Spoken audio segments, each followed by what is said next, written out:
안녕하세요. 책 읽어주는 남자 채널 북스입니다. 오늘 소개드릴 책은 교육 한류가 다가온다 라는 책입니다. 저자는 정대희 작가시고요. 북랩 출판사 책이네요. 이 책은 제목만 봐서는 굉장히 거창한 교육학 서적이라거나 아니면 한국식 교육법이 해외에서 유행을 하고 있다, 이런 내용으로 유추해질 만한 책인데요. 생각보다 사실 읽고 보면 그렇게 딱딱한 내용은 아닙니다. 조금 특이한 경력을 가진 학원을 운영하는 어떤 학원장님이 본인의 성공 스토리, 이를테면 이제 그런 것들과 교육학이랑 교육에 대한 철학, 이런 거를 담은 책인데 조금 자전적인 이야기라고 보시고 가볍게 읽으셔도 괜찮을 것 같아요. 어찌됐건 내용이 그러면 학원 이제 경영 이런 거에 대한 거기는 하죠. 그렇다라고 하면 학원을 운영할 사람만 읽을 것이냐? 그렇지는 않아요. 일단 기본적으로 책에서 정의하고 있는 독자층이 1차적으로는 학원 운영을 목적하는 분이라고는 돼 있고요. 왜냐하면 그런 걸 운영하는 거에 대한 굉장히 세세한 마케팅 기법이라든지 실리적인 도움이 많이 될 만한 내용들을 세세하게 적어 놓기는 했습니다. 그 밖에 유효한 독자층으로 수험생, 고시생, 어떤 공부를 하는 분들, 이런 분들을 위해서 학원 강사도 하고 운영도 하면서 정리한 학습법부터 해서 운동과 수면, 이런 생활 방식, 아니면 학습에 도움이 되는 사이트들, 어떤 학원생들의 성공 후기 이런 거부터 해서 수험생이나 고시생들이 공부를 하면서 읽어보면 실질적으로 도움이 될 만한 내용들도 많이 정리가 돼 있어요. 조금 한 문장으로 정리를 해보자면 1타 강사가 알려주는 학습법, 이렇게 보시고 읽으셔도 좋을 것 같습니다. 어떻게 생각하면 어떤 종류의 공부든지 하는 분이라면 도움이 될 수 있고요. 그 밖에도 사업에 성공한 사람의 자전적인 성공기, 이렇게 생각하고 수필처럼 가볍게 읽으셔도 괜찮을 것 같아요. 그러면 이 저자가 조금 특이한 경력을 가진 분이신데, 저자는 원래는 외국계 기업을 다니다가 회사원으로 시작을 했죠. 그러다가 어떤 소명 같은 걸 느끼고 신학을 공부해서 신학대를 가요. 신학대에 가서 신학을 공부하죠. 그래서 목회자가 돼서 목회자 생활을 좀 하세요. 교회에서, 대학부에서 설교도 하시고, 그러다가 어떤 한계에 또 부딪힌다고 생각이 되셔서 공부방을 운영을 하다가 좀 더 체계적으로 학습에 대한 걸 배워야겠다라고 해서 우리나라의 유명한 대형 학원들 있잖아요. 손꼽히는 학원들, 이제 그런 데를 돌면서 강사 생활을 하고, 그렇게 축적된 노하우를 가지고 학원을 운영을 하고 계시는 분입니다. 외국계 기업 회사원, 신학생, 목회자, 공부방 운영도 하셨다가 학원 강사, 학원장, 이런 굉장히 다채로운 경력을 가진 분인데, 어찌됐건 학생들이나 사람들을 좀 가르치고 교화하고 이런 거에 특화가 되신 분인 것 같아요, 제 생각에는. 그래서 읽어보시면 좋을 것 같고요. 얼마 전에 제가 읽었던 책에서 사업으로 아주 크게 성공한 어떤 저자가 성공의 키워드로 나는 2개의 실이 있다, 그래서 성실과 절실, 이런 이야기를 한 적이 있었어요. 근데 저는 그게 조금 기억에 남았었거든요. 성실한 거는 기본이고, 어떤 분야든 성공을 하려면 그 위에 절실함까지 있어야 성공할 수 있다. 근데 그거랑 조금 비슷한 얘기지만 이 책에서는 그렇게 얘기를 하더라고요. 성실과 정직, 그리고 이 정직이라는 거는 진정성이라고도 표현할 수 있게 이렇게 얘기를 해놨어요. 어떤 분야든지 간에 한 분야에서 막 노력을 들이고 공을 들여서 어느 정도의 성공을 이룩한 사람들은 분명히 자기만의 노하우라는 게 있는 것 같아요. 성공의 노하우. 그래서 그런 사람들 얘기를 자꾸 읽다 보면 이제 자기랑 잘 맞는 부분이 있을 수 있고요. 배울 수 있는 부분, 배워야겠다라고 생각되는 부분, 이런 것들이 조금 오버랩돼서 보이는 것 같아요. 어떤 성공한 사람들이 말하는 그 일관된 흐름 같은 게 있는 것 같아요. 근데 그 중에 하나가 성실함은 꼭 들어가더라고요. 제가 보기에는. 근데 이 책에서도 성실함을 강조했고, 그리고 또 한 가지가 인상적이었던 건 정직함, 진정성 이런 걸 얘기를 했어요. 뭐 너무 당연한 거죠. 어떻게 보면 너무 당연한 건데 정직에 대한 부분을 강조를 하면서 뭐 몇 가지 에피소드들을 설명해 놨는데, 그 미국으로 이민 가신 어떤 교사분의 세탁소 운영에 대한 이야기가 들어있는데, 제가 그 에피소드 부분을 잠깐 읽어드릴게요. 2016년 1월 20일자 중부메일 기사 중에서 우리나라에서 교사 생활을 하다가 미국으로 이민을 떠난 한인 교포의 이야기를 소개하고자 한다. 그는 미국에서 생계를 위해 할 수 있는 일을 찾다가 마땅히 할 일이 없어 어쩔 수 없이 세탁소를 열게 되었다. 하지만 세탁소 일은 생각보다 힘들었고 고객들에게 무시당하는 자신의 모습이 수치스럽고 자존심이 상하기에 세탁소를 그만두고 싶은 순간이 너무나도 많았다. 하지만 생계를 위해 참을 수밖에 없었다. 그러던 어느 날 맡겨진 세탁물의 안주머니에서 $1,000가 발견되자 그는 투덜거리며 말했다. 하는 일도 힘들고 자존심도 상하는데 이제는 시험거리까지 생기는군. 그리고 며칠 후 세탁물의 주인이 옷을 찾으러 오자 분노에 따지듯이 그에게 말했다. 왜 이런 걸로 나를 시험하는 겁니까? 세탁물의 주인은 정말 몰랐다고 말하며 옷과 돈을 찾아갔다. 그런데 얼마 후 이 사실이 뉴욕시에 소문이 났고 뉴욕타임스에서 정직한 세탁소라는 제목으로 세탁소 사진과 기사를 실었다. 그러자 많은 사람들이 정직한 한국인을 보기 위해 세탁소를 찾아와 옷을 맡기기 시작했고, 세탁소는 직원 20명이 근무하는 대형 세탁소로 확장될 수 있었다. 그러던 어느 날 뉴욕에 본부를 둔 한공사 부사장이 세탁소를 찾아와 말했다. 신문에서 당신의 기사를 보았습니다. 당신의 세탁소에 우리 항공사에서 나오는 모든 세탁물을 맡기고 싶습니다. 그 후 세탁소는 임직원 700명이 넘는 거대한 기업이 되었다. 자신에게 주어진 업무를 위해 전력을 기울인다면 어느 정도 성장을 이루어낼 수 있을 것이다.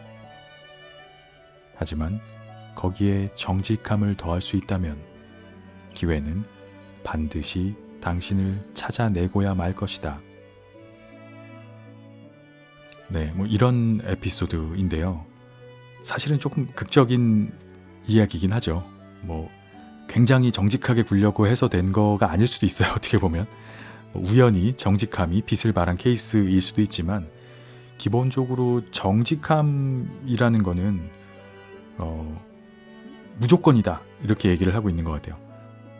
성실하게 전력을 기울여서 업무를 열심히 한다면 어느 정도 성장은 이루어낼 수 있을 거다. 여기에 저자가 표현하기로는 거기에다가 정직함을 더할 수 있다면 기회가 반드시 너를 찾아낼 것이다 이렇게 표현을 했더라고요. 그러니까 그거는 분명히 인정을 받게 되어 있다, 뭐 이런 거인 것 같아요. 정말 큰 성공을 이루려면 뭐 잔머리를 쓰고 작은 눈앞의 이익을 위해서 눈 가리고 아웅하지 말고 정직함과 진정성을 더해서 그리고 열심히 성실하게 하면 성공이라는 것은 분명히 너를 찾아올 거다, 뭐 이런 이야기를 하고 있습니다. 전반적으로는 뭐 이런 내용이고요. 이렇게 어떤 학원 경영에 대한 책이라고 정의는 되어 있지만 수험생들이나 아니면 성공에 대한 어떤 자세 같은 것들, 이런 것들까지 이야기해주는 책이기 때문에 조금 편하게 읽어보셔도 괜찮을 거라고 생각이 됩니다. 지금부터 책의 앞쪽에 머릿말 프롤로그 관련된 부분들을 조금 읽어드리도록 할 텐데, 한번 들어보시고 편하게 읽어보셔도 좋을 책이라고 생각합니다. 교육 한류가 다가온다. 정대희 저 북랩. 들어가며 정말로 대단한 희망. 필자는 2010년 외국계 기업을 다니던 중 하나님의 부르심이 있다는 확신을 하게 되었다. 그래서 한세대학교 대학원에서 신학을 전공하고 목회자가 되었다. 그러나 대학부에서 청년들을 위한 사역을 하면서 신앙 속에서도 인생의 의미를 찾지 못하고 방황하는 청년들을 보았다. 그들에게 실제적인 도움이 될 수 없는 필자 스스로의 모습에 한계를 느끼고 목회 사역을 멈추었다.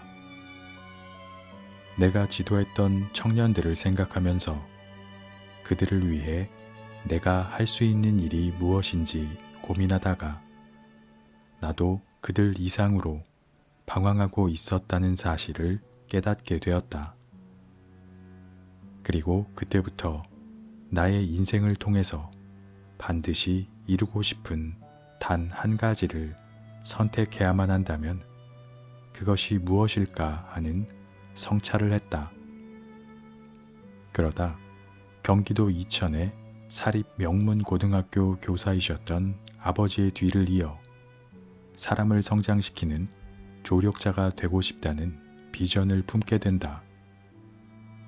비전을 이루기 위한 방안으로 공부방을 개원해 경영하다가 더 넓은 세상에서 더 많은 것들을 배워야 한다는 생각이 들었다.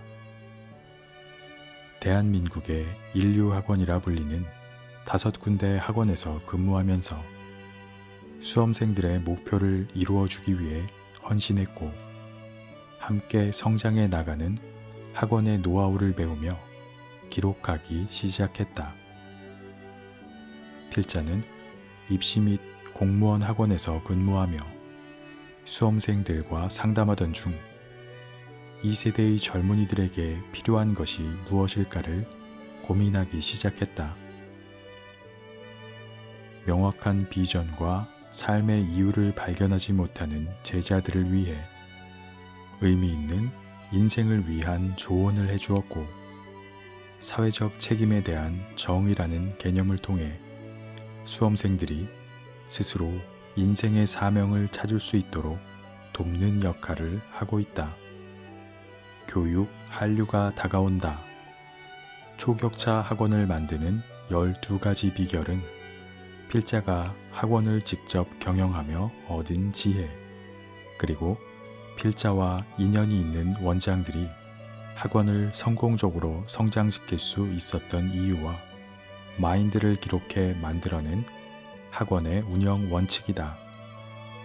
또한 제자들이 수험생으로서 성공할 수 있었던 방법들을 기록한 수험 생활의 성공 비법이다. 사람을 위해 존재한다는 학원의 사명을 이루기 위해 혁신을 고민하며 헌신하는 자세를 가진 분들, 미래 비전을 가진 안목으로 성공을 이루어낸 사람들의 사회에 대한 책임을 가르쳐주며 진정한 인재란 자신을 성찰할 수 있는 착한 사람이라는 사실을 깨닫게 해준 분들, 바로 그 대한민국 인류학원의 원장들에게서 배운 지혜를 수험생활의 기적을 만들어내고자 노력하는 사람들과 함께 나누기 위해 필자는 이 책을 집필한 것이다. 프롤로그. 세상에 기적을 불러올 다음 사람은 바로 당신입니다. 삶이 아무리 힘들어 보일지라도 여러분이 할 수 있고 성공할 수 있는 무언가는 항상 있습니다. 중요한 것은 포기하지 않는 것입니다. 1962년 21세의 젊은 나이에 르게릭병으로 2년간의 시한부 선고를 받았지만 2018년 3월 14일 타계하기까지 물리학에 대한 열망으로 56년을 더 살아낸 기적의 주인공, 세계적인 이론 물리학자 스티븐 호킹 박사의 마지막 강연 중에 나온 명언이다. 무엇을 하든지 온 힘을 다 쏟아라. 그리고 목표가 달성될 때까지 한치의 흔들림도 없이 오직 그 일에만 집중하라. 에이브럼 링컨의 삶의 자세다. 기적은 시그마 열망.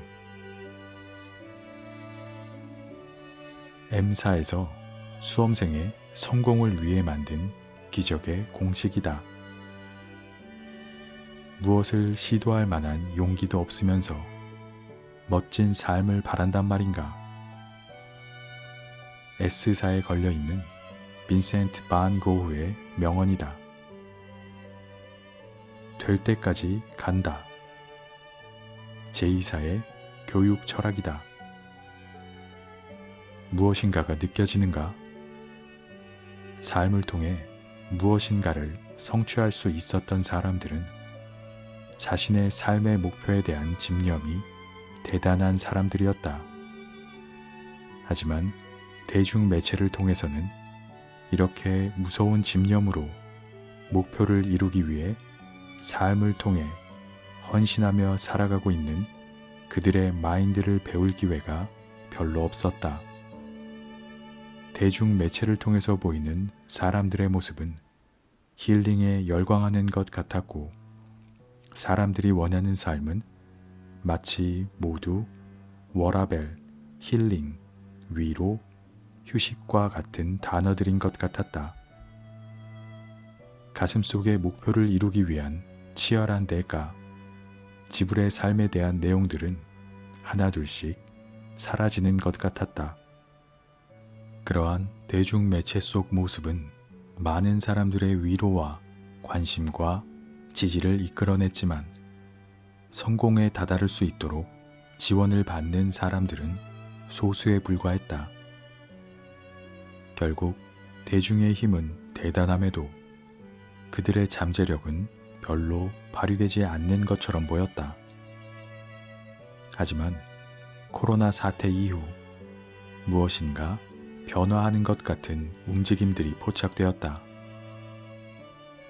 삶을 무너뜨리고 있는 코로나19로 인한 절망을 극복해야 한다는 절박함이 삶의 극복이라는 단어가 우리의 잠재력을 깨우고 있다는 것이 느껴졌다. 2011년 대학원 입학을 기점으로 약 10년 동안 간직해온 마음속의 생각과 참아왔던 울분을 터뜨릴 때가 되었다는 생각이 번개치듯이 스쳐 지나갔다. 코로나19로 인한 혼돈과 혼란의 시기가 지나가면 반드시 새로운 질서와 계급이 탄생할 것이라는 예감이 온몸에 사무쳤다. 지금이 나와 같은 아픔이 있는 사람들을 살릴 수 있는 절호의 기회이며 개혁의 시기라는 생각이 나로 하여금 펜을 들 수밖에 없게 했다. 그동안 기록해두었던 자료들을 한데 모아 수험생들의 치열했던 경쟁을 도와가며 목표를 이루어내었던 경험의 렌즈를 통과시키며 정리해 한 권의 책으로 집필했다. 이제까지 침묵하며 세상의 교훈을 배우고 흘러가는 대로 살아왔다면 자문해보자. 만족스러운 삶인가? 그렇지 않다면 이제는 우리가 나설 차례다. 초격차 학원의 성공 공식과 성공을 이루어낸 사람들의 삶의 마인드와 사회적인 책임 의식을 흡수해 자기 자신을 리셋하고 성공의 사다리로 올라가 사회에 선한 영향력을 행사하자. 지금 이 순간부터는 독해지기로 단단하게 마음먹고 독하게 한 번에 이 책을 다 읽어보자. 최대한 독자들이 읽기 쉬운 문체로 가다듬기 위해 노력했다. 그리고 책의 마지막 부분까지 다 읽은 후 책을 덮었을 때의 마음, 그 울림에 집중하자. 그 깊은 마음의 울림이 당신을 당신이 있어야 하는 자리로 되돌려 놓을 것이다. 곧이어 보게 될 당신의 성장과 성공을 응원한다. 1. 최대의 성과를 발휘하기 위해. 최대의 성과를 발휘하기 위해서는 자신의 인생을 통해 달성하고자 하는 목표가 무엇인지 제대로 파악하는 것이 중요하다. 만일 당신이 당신의 인생을 주도적으로 선택하고 결정하지 않는다면 다른 사람들이 당신의 인생에 대한 중요한 결정을 하도록 내버려 두는 것과 같은 것이다. 인생의 시간은 한정되어 있기에 타인이 내 삶을 결정하며 낭비하도록 내버려 둘 여유가 없다는 사실을 기억해야만 한다. 인간의 능력은 한정되어 있기에 우선순위를 정해 한 번에 한 가지씩 중요한 일들을 이루어 나가다 보면 예상하지 못했던 어느 순간 이미 원하던 목표를 이루어낸 자신을 발견하게 될 것이다. 태어날 때는 자신이 원하는 가정을 선택해서 태어날 수 없었지만 태어난 후에는 자신이 원하는 가정을 만들어갈 수 있다는 희망이 있다. 하지만 그 과정에는 엘리베이터가 존재하지 않으며 뜻하지 않은 고난과 시련이 있을 수 있기에 절망할 수도 있다. 하지만 포기하지 않고 집념과 투혼을 발휘한다면 인생의 운명을 극복하며 결국은 이루어낼 수 있을 것이다. 인생이 불공평하다는 불평 대신 한 번에 성취하려는 욕심 대신 인생의 목적과 목표를 정하고 성장의 계단을 한 걸음씩 올라간다면 비록 힘겨운 노력이 필요할지라도 성취해낼 수 있을 것이다. 이제부터는 할 수 없다는 변명을 찾으려 하지 말고 어떻게 하면 해낼 수 있을지에 대해서 방법을 찾아보기로 하자. 최대의 성과를 발휘하기 위해서 가장 중요한 것은 자기 자신이 하지 말아야 할 일들을 확실하게 정해 인생의 시간표에서 낭비되는 시간을 없애고 우선순위를 정해 해야 할 일들에 시간을 100% 집중하는 것이다. 돋보기로 태양의 빛을 한 점에 집중했을 때 종이를 불태울 수 있는 것처럼 당신의 시간과 에너지를 단 하나의 목표에 집중했을 때 열정을 불태우는 당신을 보며 당신은 느끼게 될 것이다. 이번엔 반드시 된다. 이번에는 반드시 합격한다는 사실을. 세상의 모든 승패는 수영장에서 누가 더 오랫동안 숨을 참으며 잠수할 수 있는가를 내기하는 것과 같다. 여기에 중요한 지혜가 있다. 바로 당신이 힘겹다면 다른 사람도 힘겹게 버티고 있다는 사실이다. 더 이상 버틸 수 없을 것 같을 때 조금이라도 더 버티는 사람만이 성취를 이루어낼 수 있는 것이다. 당신의 각오나 의지와는 상관없이 공부를 하다 보면 분명히 슬럼프의 시간이 찾아올 것이다. 하지만 그럴 때도 책상에 우직하게 앉아서 공부하겠다는 각오로 버텨내다 보면 자기 자신에 대한 믿음이 더욱 강해질 것이다. 그리고 자기 자신에 대한 믿음은 슬럼프를 더욱 빨리 벗어나게 해주는 힘이 될 것이다.